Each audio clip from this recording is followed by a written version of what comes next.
100% ते तर झालंच पाहिजे। ती जी काही घटना घडलेली आहे ती राक्षसी प्रवृत्तीतनं झालेली घटना, दुर्दैवी घटना आहे। संतोष अण्णा देशमुख, स्वर्गीय संतोष अण्णा देशमुख यांच्या त्या निर्गुण हत्येच्या बाबतीत विधानसभेचं पहिलं अधिवेशन नागपूरला झालं। मी पहिल्यांदा त्या कायदेमंडळात गेलो, मी सांगितलं आपल्याला या विषयावर कायदा आणि सुव्यवस्था बीड जिल्ह्यातील जे आयुध आहे कलम 101 त्याच्या अन्वये चर्चा झाली आणि त्या चर्चेमध्ये मी ही भूमिका मांडली, हा विषय तिथं मी मांडलेला आहे। त्याच्यामध्ये पोस्टमॉर्टम रिपोर्टमध्ये काय आलं, पोस्टमॉर्टम करणारे जे काही डॉक्टर आहेत त्यांनी कशा पद्धतीनं मला माहिती दिली ती मी तिथं मांडलेली आहे आणि माझी मागणी तिथंही होती। जे काही असं हत्येचं प्रकरण आहे याच्यामध्ये सरकारी मदत ही देण्याचं तसं काही नियम नाही किंवा देता येत नाही, तरी सुद्धा या दुर्दैवी घटनेमध्ये सरकारने कुठंतरी हे नियम अटी बाजूला ठेवून त्यांना मदत केली पाहिजे अशी भूमिका त्या कायदेमंडळामध्ये त्या अधिवेशनामध्ये मांडली।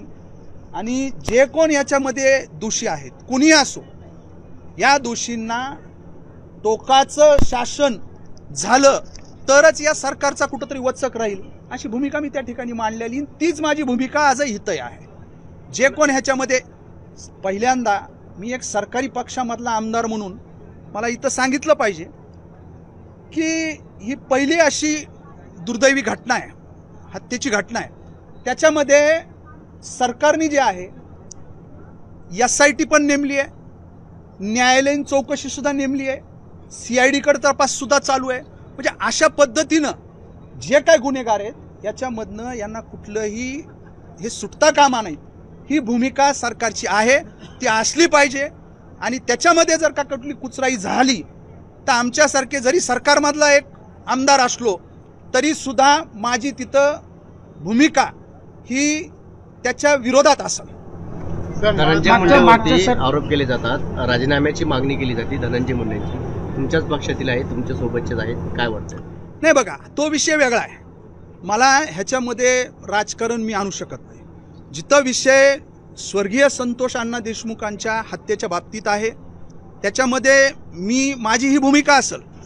हा जो विषय की बाबा धनंजय मुंडेंचा राजीनामा घेतला पाहिजे का नाही घेतला पाहिजे, हा वरचा विषय आणि हे विषय राजकीय असं मला वाटतं। याच्यामध्ये माझी अजून एक भूमिका तुमच्या माध्यमातून, त्या सर्व इलेक्ट्रॉनिक मीडियाच्या माध्यमातून असेल, हे राजीनामा हा विषय ते बघत राहतील ज्यांना राजकारण करायचं ते, पण ही भूमिका असली पाहिजे की एक आरोपी ह्याच्यामधला हा अजून सुद्धा फरार आहे, अजून सुद्धा भेटला नाही, त्याला तुम्ही पकडा। याच्यासाठी पुढच्या अजून मार्चच्या अधिवेशनामध्ये तोपर्यंत त्याला जर का पकडलं नाही, शोधून आणलं नाही तर सरकारला त्या बाबतीत मी जाब विचारायला तयार आहे। मागच्या सरकारनं जरांगे पाटील यांना 1 वर्षापूर्वी आश्वासन दिलं होतं की सगळ्या सोयऱ्याचा अध्यादेश लागू करणार आहे, याबाबत तुम्ही आता सरकारकडे काय मागणी करणार? नाही, मी आता ह्याच्यामध्ये जे काय आहे, मी आत्ता कायदेमंडळामध्ये मी म्हणलो, मी आता विधानसभेमध्ये आत्ता 2 महिन्यापूर्वी मी विधानसभेमध्ये गेलो आहे। आता मार्चचं जे अधिवेशन आहे, सरकार आता परत एकदा मनोजदादांनी हे उपोषण करतायत, आम्हाला त्यांच्या प्रकृतीची काळजी आहे, सरकारने लवकरात लवकर भूमिका ही घ्यावी।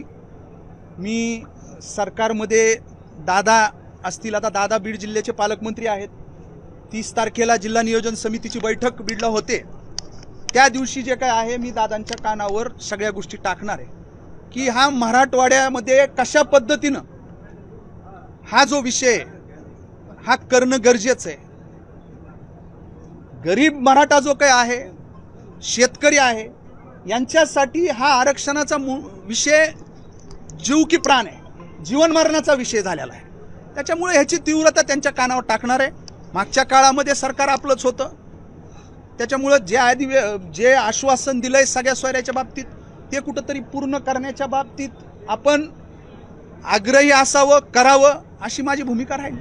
तर मला सांगा, कुठेतरी बीड जे आहे तर आता बिहार होतोय का, बीड जिल्हा बदनाम होतोय, याच्याकडे तुम्ही कसं पाहता? हे बघा, ही जी दुर्दैवी घटना झालेली आहे, ही दुर्दैवी घटना झाली आहे. त्या प्रवृत्तीला जे कोण लोक आहेत त्यांना कठोरात कठोर शासन व्हायला पाहिजे. पण सरसगट बीड जिल्हा हा बिहार होतोय असं जर बोलत असते, आणि आपला इलेक्ट्रॉनिक मीडिया आहे, सगळ्या जगामध्ये हा विषय जातो. आम्ही बीड जिल्ह्यातनं बाहेर जातो, मुंबईसारख्या ठिकाणी जातो, पुण्याला जातो, तिकडं बीडचे तुम्ही म्हणलं, बीडचे लोकप्रतिनिधी म्हणलं तर लगेच लोक खालीवर पाहतात, दोन पावलं मागे सरकतात. म्हणजे अशा पद्धतीनं प्रतिमा करणं आमच्यासारख्या लोकप्रतिनिधींना, वास्तविक आमची जबाबदारी काय? बीडचा बिहार होतोय, बीडमध्ये गुंडागर्दी आहे, आम्ही त्याला पायबंद घातलं पाहिजे. आम्ही जबाबदारीनं, आम्ही चेहरा आहेत, लोकांचा चेहरा आम्ही आहेत, ना की आम्ही त्या ठिकाणी बीडची बदनामी केली पाहिजे. ही गोष्ट जी काय आहे, बीडचा बिहार होतोय, बीडचा बिहार झालाय, हे पिढ्याना पिढ्या पुढच्या ज्या काय आहेत, 1-2 पिढ्या ना, ते भोगावं लागणार आहे.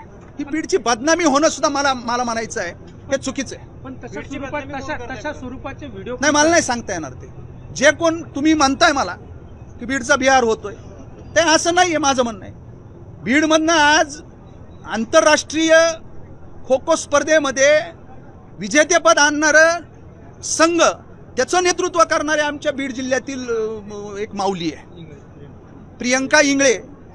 बीड, हे चांगल्या गोष्टी बघायला पाहिजे.